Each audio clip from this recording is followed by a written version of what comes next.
ഒരു കിളവൻ ഈ എന്ന അക്ഷരം കണ്ടിട്ട് അത് ബി ആണെന്ന് പറഞ്ഞു. അപ്പൊ വേറൊരു വഴിപോക്കം പറഞ്ഞു അത് ബി അല്ലടാ മരമണ്ട ഈ ആണെന്ന്. എന്നിട്ടും ആ കിളവൻ അത് ബി തന്നെയാണെന്ന് പറഞ്ഞു. വഴിപോക്കം പിന്നെയും പറഞ്ഞു അമ്മ സത്യം ഇത് ഈ ആണെന്ന്. എന്നിട്ടും അയാള് ബി തന്നെയാണെന്ന് പറഞ്ഞു. അന്നേരം നാട്ടുകാരെല്ലാം അവര് തർക്കിക്കുന്നത് കണ്ട് അങ്ങോട്ട് വന്നു. നാട്ടുകാരെല്ലാം ഒറ്റ വാക്കിൽ പറഞ്ഞു അത് ഈ ആണെന്ന്. ഒരു പെണ്ണും പിള്ള ഇത് കണ്ട് ഓടിപ്പോയി ഒരു ഗൈനക്കോളജിസ്റ്റിനെ വിളിച്ചു കൊണ്ടുവന്നു. ചെങ്ങായി അവിടെ കിടന്ന് തുള്ളുന്നത് കണ്ട് ഗൈനക്കോളജിസ്റ്റ് അവനെ പിടിച്ചൊന്ന് പിഴിഞ്ഞു. എന്നിട്ട് മണ്ടയ്ക്ക് ചുറ്റിക കൊണ്ടൊരു അടി കൊടുത്തു. എന്നിട്ട് നാക്ക് പിടിച്ച് നീട്ടി നോക്കി. അങ്ങനെ നാവിനൊന്നും കുഴപ്പമില്ല എന്ന് വിചാരിച്ച് മണ്ട പൊളിച്ചു നോക്കി. അപ്പൊ മണ്ടയ്ക്കും കുഴപ്പമില്ല. അങ്ങനെ ഡോക്ടർ മൂക്കിനുള്ളിലൂടെ ടെലിസ്കോപ്പ് പിടിച്ചു നോക്കി. ഓ ഇതായിരുന്നോ സംഭവം. മൂക്കിലൂടെ നോക്കിയപ്പോ കണ്ണിന്റെ പ്രശ്നം മനസ്സിലായി. അപ്പൊ ഡോക്ടർ അയാളുടെ മോന്ത പൊളിച്ചു നോക്കി. ചെങ്ങായിക്ക് നീണ്ട വരകളെല്ലാം വളഞ്ഞിട്ടാണ് കാണുക. അതുകൊണ്ടാണ് ഈക്ക് പകരം ബി കണ്ടത്. അത് പരിഹരിക്കാനായി ഒരു കണ്ണടയും കൊടുത്തു. ആ കണ്ണട കൊടുത്തിട്ട് ഇനി പറ ഇതെന്താ വായിക്കായെന്ന്.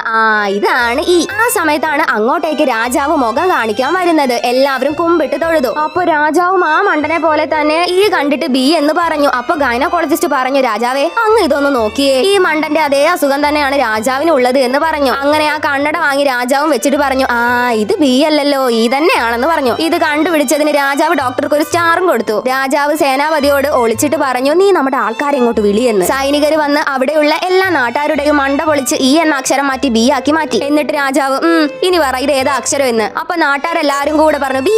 അന്നേരം മണ്ടയ്ക്ക് അടി കിട്ടാത്ത ഒരു തത്ത പറഞ്ഞു ഇത് ബി അല്ല മണ്ടന്മാരെ ഈ ആണ് എന്ന്. അന്നേരം സൈനികര് തത്തയെ പുറത്തേക്ക് ഇട്ട് മണ്ടയ്ക്ക് അടിക്കാൻ നിന്നു. അന്നേരം തത്ത പേടിച്ച് ഇത് ബി ആണ് എന്ന് തത്ത പറയുന്ന പോലെ പറഞ്ഞു. അതോടെ മുഖം കാണിക്കാൻ വന്ന രാജാവ് എല്ലാവരുടെയും മുഖം പൊളിച്ച് അവിടെ നിന്ന് പോയി.